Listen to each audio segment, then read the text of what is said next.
God, who are omnipotent, omniscient, omnipresent God, who spoke the universe into existence, chose to create individuals with Down syndrome by using 47 chromosomes. Now, you and I have 46, 23 from our mother, 23 from our father, but he gave these young, especially young men and women, 47. It's almost like he's telling us, okay, this is an upgrade from all the rest of you guys. He's given extra coded bit or byte of genetic information. That's what we feel. The kingdom of heaven belongs to people with Down syndrome because they're going to be childlike their whole lives through. So that's what we're trying. We're trying to advocate for these young men and women that they have value in their life.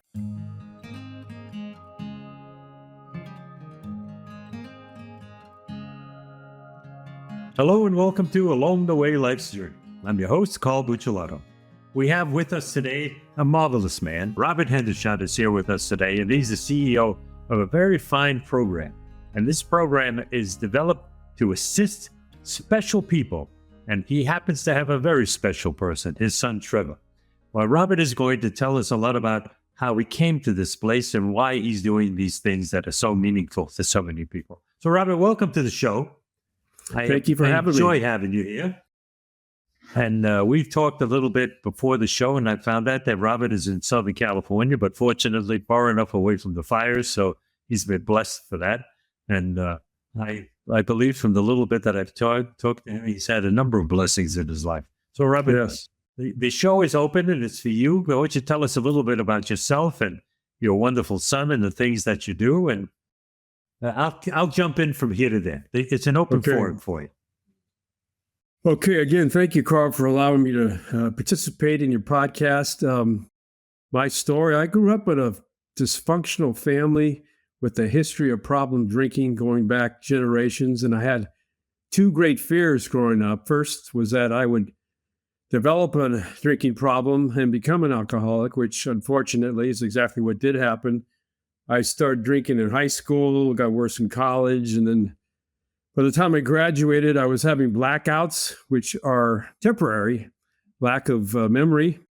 In other words, you never knew. I wake up after a night of drinking. I never knew when a friend might call or a neighbor might come over, or even, as sometimes happened, a stranger on the street would stop me and say, "You probably don't remember me, but I know you. I recognize you. I know who you are." And then proceed to elaborate on some embarrassing thing I did the night before while drunk that I had no recollection of whatsoever. It was kind of a nightmare situation. So my only solution at first was just to start drinking again. So started the cycle all over, and this went on for many years. And finally, in 1983, I was so desperate, I cried out to God for help. And I didn't know him at the time, but I just said, "Please help me if you're out there." And he empowered me to stay sober. I stopped drinking, stay sober for the next 12 years or so.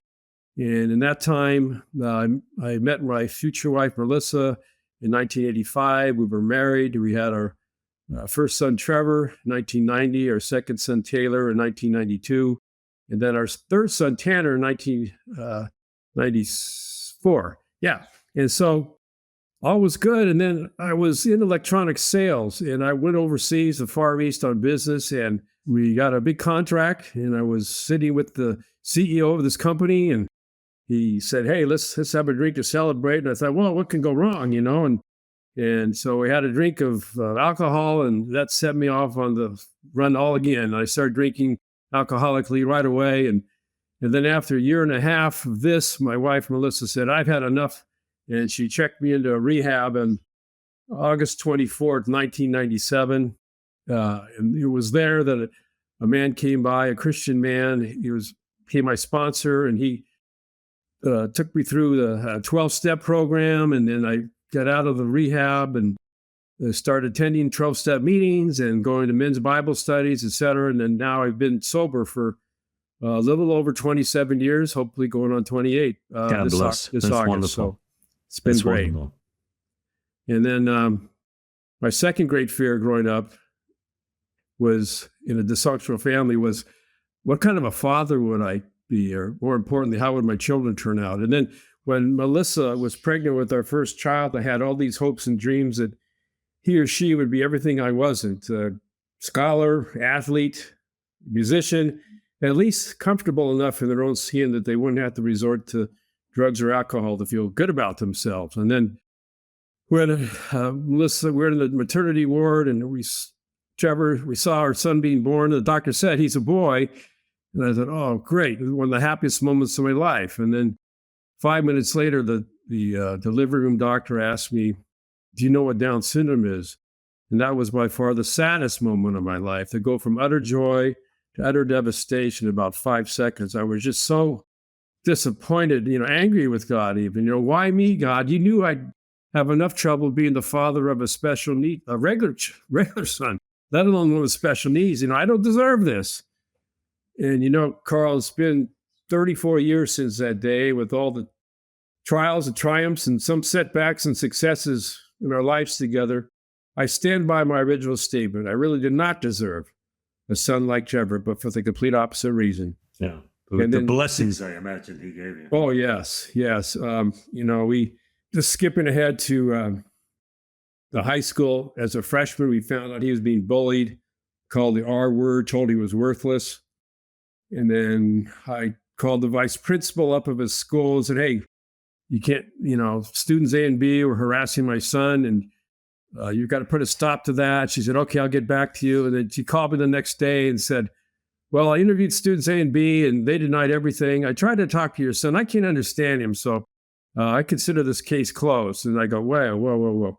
Can we meet tomorrow? She goes, yeah, sure. Come on in. And then, so Melissa, who's the brains of the outfit for sure, she's wisely said, well, let's have Trevor write down what was said and done to him on a card, and so he could just read something, because this could be a contentious meeting, and it's easier to read than speak off the cuff. And so we showed up the next day at 8:00 in the morning, and we got ushered into the meeting room at the high school, and it was like 3 or 4 teachers there. The principal was there, 2 vice principals, and a police officer. I go, wow. Ooh. I said, okay, this is not a deposition, and there's not going to be any cross-examination of Trevor. He's just going to read what was said and done to him, and then you decide where the miscarriage of justice might lie. And so Trevor said, I scared Daddy. I go, that's okay. Just go ahead and start reading. I'm here. And so he starts reading the card. He says, call me tarded, call me stupid, call me worthless, push me down, pour water on my head. And so you could have heard a pin drop in the meeting room. And I said, okay, we're gonna leave now, and you guys decide what you want to do. So we walked outside, and it was a pretty big deal at school, I guess. I didn't know this, but there was like about 100 students out in the parking lot, and the cheerleaders made him a big banner that said, "We love you, Trevor. You the bomb." And I don't know about you, Carl, but when I was in high school, I did not get a banner from the cheerleaders. That was just neither did I. not in the cards for me. So anyway, we found out later that one of the tackles on the senior tackle on the football team, who knew Trevor from a long way back, he pulled one of the bullies aside and said, if you ever say hello to Trevor the next 4 years, I'm going to kick your tail to Riverside and back. And then we found out later that both the bullies were suspended, and one of them was expelled, and the other one transferred out of the high school. And so I said, God, you did great, Trevor, way to go. And you were great at the room there. And he said, yeah. I go, and you got cheerleaders that make you a banner. He says, I married them. I go, which one? He goes, all of them. I go, no, son, that's not how it works. I'm sorry, just, and we're still praying for it. To this day, we're still praying for a special young lady to come along. We don't know. But anyway, 4 years later, Carl, we got every senior's parent got a email saying, if you want your son or daughter to be on the homecoming court, fill out this 5-part document. And I looked at it, I think I filled out loan docs were less inquisitive than this one in a sense. The first question was, what's your GPA, what honors classes you were in? And the second question was, you have to fill this thing out. What you captain the football team or the volleyball team? And then one was, what performing arts were you in? And, first chair violin. And then the fourth question was, were you class president or, anything like that? But president they didn't ask if anybody made a banner for them. They should have asked that. I know, right. Yeah, that's right. Yeah, I know. Well, so it's in the final, the fifth thing was, oh yeah, write a 100-word essay on what you've contributed to Northwood High School. And, my son he can write, but it's hard to read him. He's not going to 100-word essay. So anyway, so I looked at this thing and I thought about all the hopes and dreams I had for my child before Trevor showed up, and athlete, scholar, all these great things. And I go, this is not for us. And I knew he made some friends at school. So I hit the delete button. And then next day, Melissa at home, she gets a call from one of his special ed teachers and said, "Did you fill out the application for Trevor?" And she goes, "Well, no, that's not really for us." And he said, "Well, do you mind if I fill it out?" I go, "Well, okay, go ahead." And so 2 days later, I go to pick Trevor up at school, and he comes traipsing out, and he's got this white rose in his hand. And I go, "A cool rose, Trevor. Where'd you get that?" He goes, I on homecoming court, Dad. I go, no, I think you misinterpret. He misunderstands things, And he goes, "No, I am." He hands me this piece of paper, and it says, "Congratulations, Trevor Hendershot has been selected to be on the homecoming court for 2009 Northwood High School." And then it said, look further, the school's going to vote on the 5 candidates on, Tuesday. And then the king would be crowned at the pep rally on Friday, and et cetera. And so I said, "God, how did this happen?" And I said, "Trevor, now, if you don't get picked to be on, the king, don't take it, be cool." And because sometimes when things don't go his way, he kind of flips out a little bit. And I don't know where he gets that, but it's just going to be cool. It's DNA. That's where he gets it. Yeah, I'm sure of that. Yeah, so anyway, so I wasn't there, but on Friday at the pep rally, there's the whole school was there, the band was playing, and the cheerleaders were dancing, et cetera. And we're gonna play Woodbridge. We're gonna beat them tonight. Da da da. And so at the end of the pep rally, the MC, this senior kid, really nice kid, he says, "In our 2009 homecoming king is Trevor," and the whole place erupts into this tearful standing ovation, and just wonderful, And, sure, of course. And then I picked him up and I found this out. I go, "This is great, Trevor." And then I thought, well, he's going to be in front of the whole school tonight and all the parents at the football game. And he's got to look sharp. So we went out, we rented him a tuxedo. He's never had one on before. And I buttoned that up for him. And he says, "I kissed the bride." I go, "Son, you're homecoming king. You're not getting married tonight." and there's no kissing in the ceremony. So just not required. So just please keep your hands in your pocket, and then we'll be fine.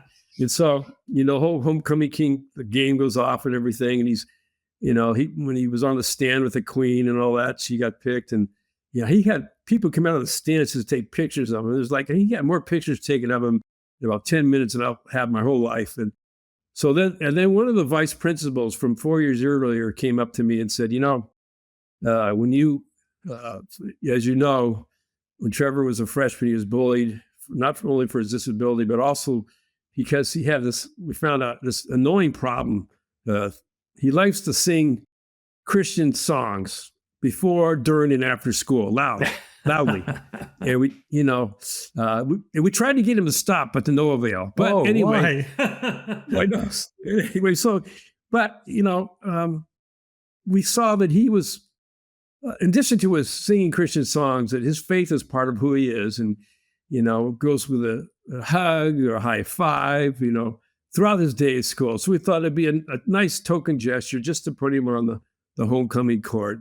But little did we know, when the final votes were tallied, he received more votes than the other 4 candidates combined, and was the greatest landslide in our school history. So tell us a little bit about how you came about creating the special profit corporation that is for specifically special needs community.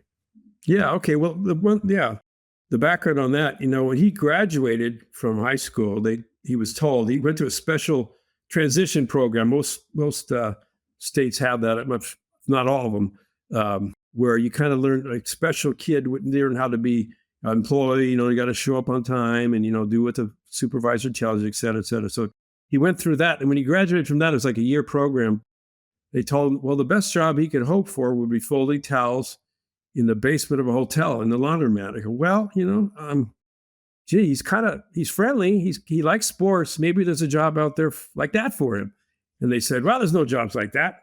But nevertheless, I heard the last day of the 2011 Major League Baseball LA Angels team that there was an opening for the position of greeter.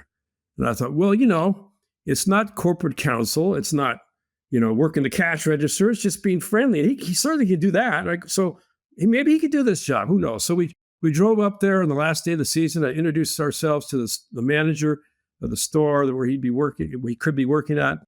And the guy said, well, I don't know. Give me a call in a week. So I called him in a week and he goes, well, I don't know. Send me an email. So I sent him an email and, that I couldn't get a hold of him again. A couple of months went by and I finally got a hold of him. And he said, well, it's out of my hands. You got to talk to HR. So I called the HR guy up and he goes, well, I don't know. We've never done this before. And I go, look, and Carl, this is in 2011. Things have changed since then, but back then at that time, large corporations, if they have an opening for a position and a person with a disability comes in, they'd say, well, look, if we interview this young man or woman, and maybe he can't do the job, whatever it is, not necessarily greeter, but whatever the job is, and then they're going to say, well, you're discriminating, et cetera, et cetera. So for the most part, they would just say, no, we don't even want to go down that road. Let's not even give this man an interview. It's called risk management. They were avoiding possible lawsuit. What was it called? Risk management. Yeah, risk. Exactly. That's good. Yeah, exactly. Risk management. So I go, look, just give him the interview. If you don't think he can do it, I promise we won't make a fuss. We'll just go and be on our way. So it was okay, fine. We'll come in next week and next Wednesday we'll interview him. And so, okay, great. So we go home and then Melissa got him a, LA Angel tie and we got him a sport coat, et cetera. And I told him, you got to shake the hand of the man, look him in the eye and shake his hand. And so we show up at the stadium and get ushered into this guy's office. He was kind of a gruff guy at first. He had his arms folded. He goes, Trevor, nice to meet you. Do you know anything about the Angels? He said, yes, I do. He's a fan of the Angels. And he knew all the names of all the current players. And then also the players from the 2002 World Championship team. He knew them too, who the names were. And the guy said, well, that's pretty good. I don't even know that. And so then he goes down and says, what's his homecoming king thing about? It was on it. We had a resume for him. There wasn't much to it, but so I explained that to him. He goes, well, you're a pretty popular guy. And then it goes down a little further. He goes, but it looks like you haven't had any jobs before. And Trevor said, not yet. And so then he says, well, I see you've had training at Trader Joe's and Walgreens. What'd you do there? And Trevor said, I stock, I face, I do go backs. And the guy, I never forget this guy goes, kind of leans back in his chair. Trevor, Robert, I appreciate you coming in. But I can teach anybody how to stock, face, and do go backs. That's nothing. And so I kind of thought in my head, okay. He paused, and I thought, well, okay, Trevor will be on our way. But he said, but I've been in the sports business for a long time, and I've been in the retail end of the sports business for a long time. I said, I know there's a few things I cannot teach. It's an outgoing personality, a cheerful disposition, and a beautiful smile. And you, Trevor, have all that and more. Our first game is next April 8th against the Kansas City Royals. Will you be there? He goes, yeah, I'd be there. So he hires him on the spot, and we're singing praise songs all the way home. And then next April rolls around, and Trevor we drive him up there. He's there at the Angel Stadium, and he's outside the team store, which is where they wanted him to stand and welcome people. And then there were some Royals fans in town from Kansas City, and they had on the Royals hats and jerseys, all that garb. And then so they tried to come in the store at first, and Trevor was, can't come in here, Angel fans only. And his boss goes, no, you got to let everybody come in. So okay, come on in. And so he started working there. And then about a month or two later was Trevor's birthday, and the vice president of the Angels, John Carpino, came by and said, you work your tail off around here. Gave him a $500 baseball autograph by all the players, a $500 retail price. And I don't know about you, Carl, but my first job I did not get. No, a $500 bonus from my boss. That was for sure. Me She got neither. that, and then a few weeks later, Dennis Kuhl, the chairman of the Angels, called me up and said, "Hey, I'm speaking at the local Chamber of Commerce. Can you come down and share your story? It's just good PR for the team." I go, "Yeah, sure." So we go down there and I share pre 10 minutes about how we got to the Angels working there. And that's great. He goes, "You ever need anything, get a good job, just let me know." So a few weeks later, I thought, well, maybe the Anaheim Ducks, the NHL hockey team, need a greeter. And they're like real close by, like, stone's throw away from the Angels Stadium. So I called that lady up, and the HR manager, she goes, "Oh, I don't know. Okay, well, yeah, come on in next week and I'll interview Trevor anyway." And in the meantime, I called up, Dennis, the chairman of the Angels, and I said, "Dennis, this is Trevor's dad." Yeah, what's up? And I said, "Hey, do you know anybody that works for the Ducks?" And he goes, "Well, I play golf with the president of the Ducks once a month." I go, "Okay, that's not good for starters." So we go to this interview at Honda Center, where the Ducks play, and hockey rinks are small compared to the baseball stadium. But she's walking us around inside, and we're giving him a walking interview, talking to him, and he's killing this interview too. She's asking him questions. I know he's killing this thing, and so she goes, "Well, come on back to my office." And so we go walking back, and then Carl, I've never worked for a real large corporation before, mostly smaller corporations, but I've come to understand that if you're a HR manager at a corporation and the president of your company calls you up and says, "Hey, I understand we have a young man, special young man, and his dad coming in for an interview tomorrow. And I've seen him actually working at Angel Stadium. He's really a spirited young man. I think we want to hire this kid." Yeah, nobody's going to disagree if you with that. decide during the interview you don't want to hire him, call me, and I'll come down and I'll interview him with you. And so we go in there, and she goes, "Here, Trevor, just sign right here." All the paper already filled out. So he started working for the Ducks. He got 2 jobs. And then a couple of years later, I went to USC, University of Southern California out here. It's a private school. I don't know how I got in, but I got in, and and there, with all that goes with it, the good and the bad. And so I called them up and said, "Hey, I looked on the roster. I called the head of auxiliary services, and I just left a message, voicemail. I said, okay, if this, I'll call him in a month and see what happens." But he calls me back in 2 hours, says, "Okay, this is great. I checked with the HR, and normally it's a 6-month process, but we could get him in here by the next game." So he started working for the Trojans, and then the Rams. He started working for the Rams as well. He's the an LA overworked guy. Yeah, I know. He got to support me in my old age. So he's Okay, so tell me Yeah. about the Trevor. Obviously, is a star. Do you do this? How many other young people do you assist in getting this kind of attention and these kinds of jobs?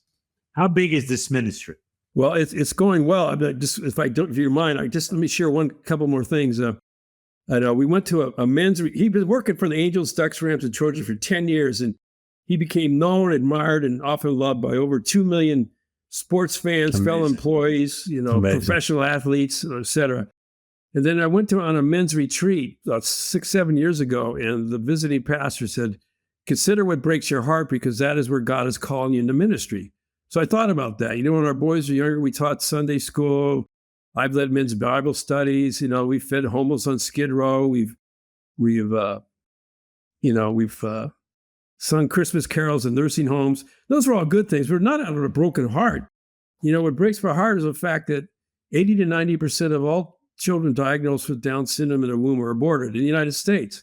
In European countries, they want to be quote unquote Down syndrome free as soon as possible. If you know what that would mean. I know what it means. And then some cultures, if you're born with Down syndrome, a boy, you're sold into a life of sunrise, sunset, 7-day-a-week, back-breaking slave labor. The girls are sold into a life of abuse-filled prostitution. And then some cultures, some of the suicide bombers we've heard about over the years are not that at all. They're just innocent people with Down syndrome. They put a backpack on them with explosives in it. They're told to go out and wander the marketplace, and they're blown up by remote control. So that's what breaks my heart. And then we heard that there was a young woman came by the store in Angel Stadium. By coincidence, I don't know, but she was pregnant with a child who had Down syndrome, and she wasn't sure what to do. You know, what am I going to do?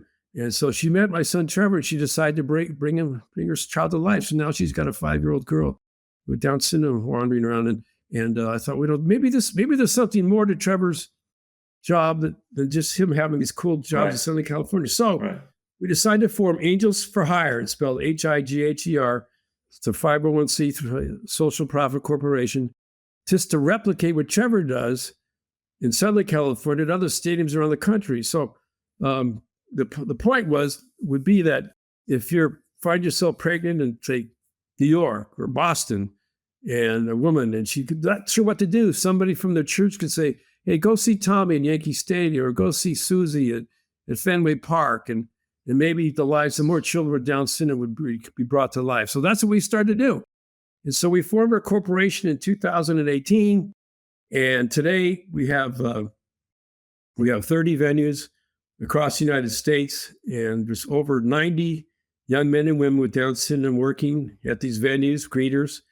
And, we lost 2 years to COVID where, but everything was shut down. I mean, if people are going to the stadium, they don't need greeters. So we lost 2 years, but it's going pretty good. We got some more on the way, and it's exciting. We have teams, NBA, NFL, MLB, and just this last year, we've got some greeters working for some women's teams, the WNBA and the women's soccer league, NWSL, North American Women's Soccer League, I think. Yeah, so that's it's going well. We have more are on the way. So I think that's all wonderful. I have been an advocate against abortion all of my adult life, and I've known the tragedy of what that means. But the specialness and the higher degree that it comes with Down syndrome children is even more severe than the normal abortion situation. Yeah, it's horrible. Yeah, they're aborted even if like a mother, a married couple, with 2 other kids, and that happens. So it's like, wow.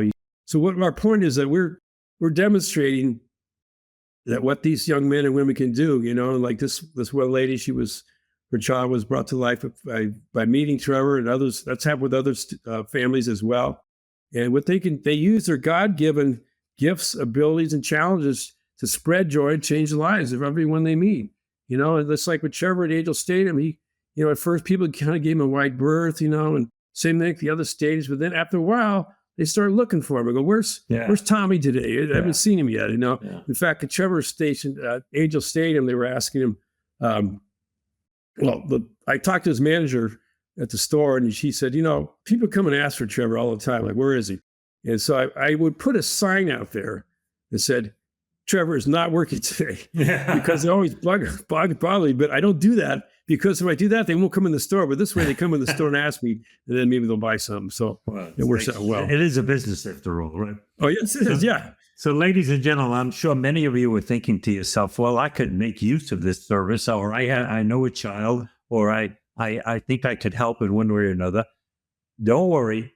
All the contact information to reach Robert will be in the show notes. They'll tell you just how to get in touch with him, emails, telephone numbers, website, the whole thing. And I'm sure he'll be able to direct you as how you can participate and contribute in whatever way possible to help this worthy cause, because it is a very worthy cause.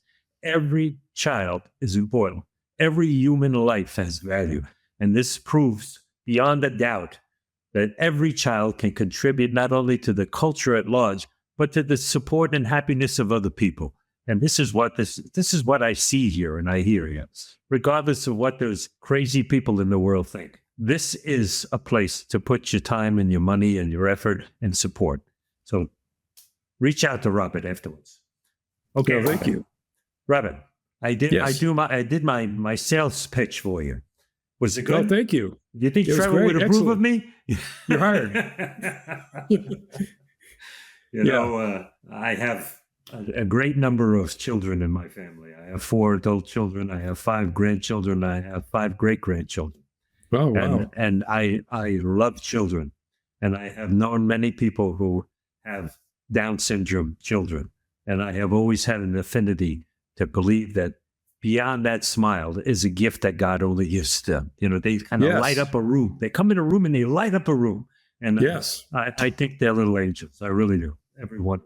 Some of them that's a little bit big, but Yeah. Well, yeah, I always say, it's always been so interesting to me that, Trevor may live his life out, has lived his life simple, innocent, unpretentious, and but the world thinks he's lacking. He's full to the brim with God's love, but the world thinks he's lacking in so many ways. But, it's always been also ironic to me that, God, who are omnipotent, omniscient, omnipresent God, who spoke the universe into existence, right, chose to create individuals with Down syndrome by using 47 chromosomes. Now, you and I have 46, 23 from our mother, 23 from our father, but he gave these young, especially young men and women, 47. It's almost like he's telling us, okay, this is an upgrade from all the rest of you guys. He's given extra coded bit or byte of genetic information, telling us like what he values most. This is the most important. These people have what I value, because it's always been so wonderful to me when I think about Jesus, when he walked on earth through the Gospels, he had a busy 3.5 years or so, but he always took time out when people brought their simple, innocent, unpretentious little children to him. He always, even as his disciples said, "Oh, you're bothering the master." He goes, no, you come here. Let me bless these children. He blessed them. And then he would say, "The kingdom of heaven belongs to such as these." That's so right. That's what we feel. The kingdom of heaven belongs to people with Down syndrome, because they're going to be childlike their whole lives through. So that's what we're trying. We're trying to advocate for these young men and women that they have value in their life, value in this culture, and that's our mission, our goal. And we can also learn from them. We can learn that there's an innocence in truth. There's a beauty in hospitality and charm that comes from within the soul, not just from the corporate or the cultural situation. Yeah. There's something real there. And we can learn from that. And we can hopefully learn to be more patient with people, learn to be more loving ourselves, in ourselves and for other people. But we can, more than anything, learn to be simple. Be still and know that I am God. That's what he said. Be still and know that I am God. And that's the simplicity of it all. Robert, I really enjoyed, we're at 33 minutes. I'm going to have to cut, but I'm going to give you a few minutes to say whatever you want, and then I'll come in and do a close. Okay, yeah. I've been sober now this time. Well, I had 12 years sobriety, and then now I have 28 almost. And so, I've been sober, 35 out of the last 37 years, something like that. And so I figured anybody that I may have harmed while drinking, and everybody may have insulted, whatever, I'm pretty sure that they've either gone away or forgotten. And so I can walk anywhere. I live in Irvine, California. I've been here for, 30 years, and with my head held high, I didn't have to fear anybody coming up. But then, it was a while back, I was at Costco putting stuff in the back of my car. And then this woman was pushing her cart by, and she kind of stopped and kind of gave me a funny look, kept on going. Then she came back and she goes, "I know you. I know who you are. I remember you." And I thought, oh, immediately I was like transported back to, years earlier, the pitiful mornings of demoralization. I thought I kind of braced myself for what this lady was going to say, some long forgotten, faux pas that I had implemented on her. And she says, "Oh, yeah, I heard you share your testimony at our church a while back. And, it always is stuck with me. I had an uncle that died of alcoholism. I have a nephew with autism. So I wanted to thank you, but, now's my chance." She gave me a big hug and walked on her way, and if my point is that if, I'm not that I've reached some spiritual plateau, I am not, but, if God can take a hopeless, helpless, suicidal alcoholic, and then through his special son, impact that one woman's life, and that one Sunday many years ago, what can he do with all of our lives if we just trust in God and hope for the best and leave the results up to God, and we'll have a beautiful life, and wouldn't trade it for anything. And I just love my son so much. I wouldn't trade him for anything in the world. He's taught me so much about life and how to be a better man, husband, father, and it's just one of those things. I wouldn't perhaps wish it on anybody, but I wouldn't trade what God has taught me through his life for anything I have today. That is for sure. It's really funny you say appreciate you that. wouldn't wish him on anybody, but you have provided a way for him to reach many people. Yes. And Yes. to touch many people. And that's Yes. through that's not only through his gifts through God, but your willingness and determination as a father to help your son become fulfilled in doing something in life. And Well, thank you. and that's a great gift. That's Thank you. I a great appreciate that. tribute. You know, I think that's wonderful. So, ladies and gentlemen, this is the story. This is why you watch a show like this, to hear these kinds of stories that edify the human soul, to recognize that we all have a story to tell that overcomes hardships, overcomes everything you can imagine. If we open our lives to God, He can make everything new, everything better. And I know you have a story. Everybody has their own story. Please tell your story. Tell it to your loved ones, your friends, your family. Write it down on a piece of paper. Send it into the local newspaper. You know what? The news is changing now. They may even print it. Send it into the You never local know. television broadcasters. Because Yeah. when it's too late, it's too late. And all that wisdom is God. We have to pass it on to the next generations. We have to tell them what's real in this world. Because if we don't, no one else will. We must pass on the truth. God is everywhere. God is prevalent. And Jesus is, for me, that's the answer. You know, I've said this many times over, and I know they won't cut down my show anymore because they used to when I say these things. But we have a new administration now. I can say the word Jesus Christ. Yes, you can. Amen. So my closing statement to you is this. What do I know? I'm this simple guy from Brooklyn. I don't know much. I know this. Get somebody you know today, grab them in a big bear hug, and tell them you love them. Tell them you love them. It may be the only time they hear those words. And I'm quite sure God loves them too. So, Robert, you know what I'm going to say to you. I love you, brother. And I love Trevor you even too. without seeing him. I love him. God I love bless you too. And thanks God for being bless on you. this show. Thank Goodbye, you. y'all. Appreciate it. Ciao.